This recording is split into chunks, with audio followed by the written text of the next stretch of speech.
Muy buenas. Hoy vamos a meternos de lleno en una idea, una idea bastante potente y que da que pensar, sacada de un texto teológico.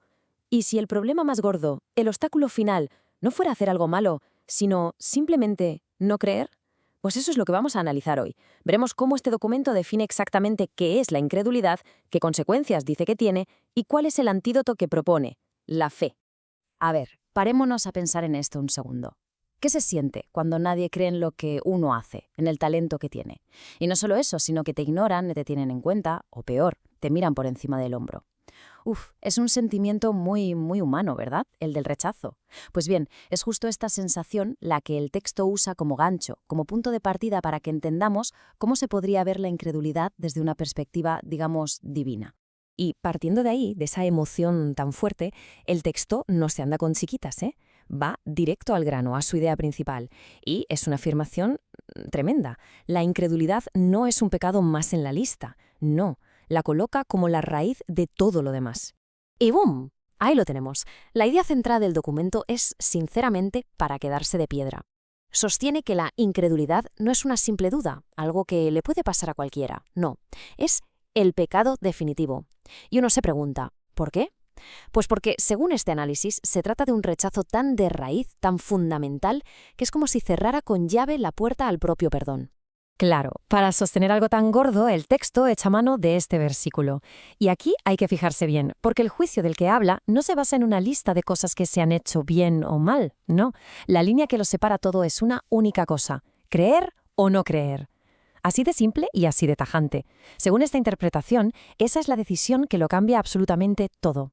Vale, entonces, si la incredulidad es el problema central, ¿qué pasa en la práctica? ¿Qué efectos tiene? Pues el documento habla de consecuencias que van de lo más terrenal a lo más eterno. Vamos a echarles un vistazo. Y estas consecuencias, según se nos presenta, van en dos niveles. Por un lado está el nivel definitivo, el eterno, que es la condenación. Pero por otro hay algo mucho más inmediato, algo que según el texto nos afecta aquí y ahora, la idea de que la incredulidad puede, literalmente, frenar en seco los milagros. El ejemplo que se usa para esto es clarísimo. Jesús en su propio pueblo, en Nazaret. La gente que le había visto crecer, sus vecinos, pues no eran capaces de verlo como alguien divino. Y aquí el texto subraya un matiz que es crucial, ¿eh? No dice que Jesús no pudo hacer milagros, sino que no los hizo por la incredulidad que había en el ambiente. Es como si esa falta de fe general creara una especie de muro, una barrera imposible de traspasar. Y para la otra consecuencia, la de la condenación, el texto nos pone este aviso, que es bastante duro. La lógica que parece seguir es muy directa. Cuantas más pruebas has visto, más responsabilidad tienes. O sea, que rechazar la evidencia que tienes delante de las narices, según esta visión, te lleva a un juicio mucho más severo.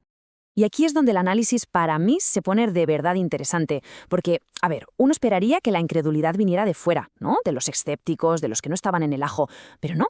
El texto nos lleva al sitio más inesperado de todos, al mismísimo círculo íntimo de Jesús. A ver, pongámonos en situación. Los discípulos, en un barco, en medio de una tormenta que parece el fin del mundo. Y tienen a Jesús con ellos, ahí mismo en el barco.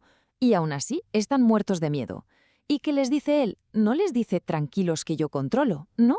Les pregunta directamente por su falta de fe. El texto lo deja claro. En ese preciso instante, su miedo era, en el fondo, una forma de incredulidad. Y luego, claro, tenemos el caso de Tomás, probablemente el ejemplo más famoso de todos. Y es súper importante recordar que Tomás no era un cualquiera, ni un enemigo, era uno de los 12, uno de los apóstoles. El documento lo utiliza como el arquetipo, el símbolo perfecto de esa mentalidad tan de ver para creer, ¿no? El famoso, si no lo veo y lo toco, no me lo creo. La historia de Tomás es como una mini obra de teatro en 3 actos. Primero está su desafío, su exigencia casi científica, ¿no? Necesito pruebas. Después, el cara a cara. Jesús aparece y le ofrece justo la prueba que le había pedido. Y por último, el clímax, su rendición total. Pasa de la duda más absoluta a soltar una de las confesiones de fe más potentes de todas. Pero, y esto es clave, solo después de tener la evidencia delante. Muy bien, ya hemos visto cuál es el problema según este texto, así que ahora, lógicamente, toca darle la vuelta a la tortilla, ver la otra cara de la moneda, la solución. Y es que el documento nos presenta la fe no como algo pasivo, como una simple idea en la cabeza, sino como una fuerza activa, con resultados espectaculares. Y el primer ejemplo que nos ponen es totalmente inesperado, porque no se trata de un seguidor de toda la vida, ni siquiera es del mismo pueblo. Es un centurión romano. O sea, un oficial del ejército que los estaba ocupando, y la fe de este hombre es tan directa, tan pura, que le dice, mira, no hace falta ni que vengas a mi casa. Con que digas una palabra es suficiente. O sea, confía más en la autoridad de la palabra que en la necesidad de que esté allí físicamente. ¿Y la reacción de Jesús? Pues según el relato es de asombro total. Y aquí está el gran contraste que el documento quiere que veamos. La fe tan grande que no había encontrado entre los suyos, entre la gente que se suponía que estaba preparada para él, la encuentra en un soldado extranjero. Es una paradoja brutal. El segundo ejemplo es, si cabe, todavía más radical. Se trata de una mujer cananea, o sea, una completa extranjera para la cultura de la época, que de entrada recibe un no por respuesta.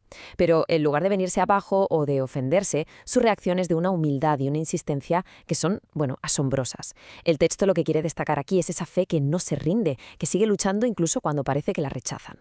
Y el resultado es inmediato. Se le dice que su fe es grande y el milagro ocurre en ese mismo instante. Lo que el documento nos está diciendo aquí es que hay una conexión directa entre el tamaño de su fe y la respuesta que recibe. Al final, todas estas historias, las de incredulidad y las de fe, apuntan a una misma idea, a un principio fundamental que el texto presenta casi como una ley espiritual. Para el que cree, todo es posible. O sea, que creer no es solo tener una actitud positiva, es la llave que, según esta visión, abre la puerta a lo que parece imposible. Y así, poco a poco, llegamos al final del análisis del documento. Todo se reduce a esto, a una elección fundamental, a una encrucijada que, según nos presenta este texto, no podría ser más decisiva. La conclusión final, la puntilla, por así decirlo, llega con esta cita. Y ojo, porque aquí el argumento sube un peldaño. Ya no estamos hablando de conseguir milagros o de evitar un castigo. No, estamos hablando de la relación en sí misma. La fe se presenta como el requisito indispensable para simplemente poder agradar a Dios. Y es súper importante entender cómo se define la fe en este punto, porque no es un sentimiento vago, en plan, creo en algo. No, según este versículo, la fe tiene dos partes muy claras. Primero, estar convencido de que Dios existe. Y segundo, confiar en que Él responde, que recompensa a los que le buscan de verdad, activamente. Y cerramos con esta reflexión final. A lo largo de todo el análisis, hemos visto que el documento traza una línea muy clara entre la fe y la incredulidad, y que a cada lado hay consecuencias enormes. Y esto, claro, nos deja pensando, ¿dónde está exactamente esa línea? ¿Cuál es la diferencia entre la duda, que es algo tan humano que casi todo el mundo experimenta, y este concepto de incredulidad que el texto describe como un rechazo total con unas consecuencias trascendentales? Ahí queda la pregunta.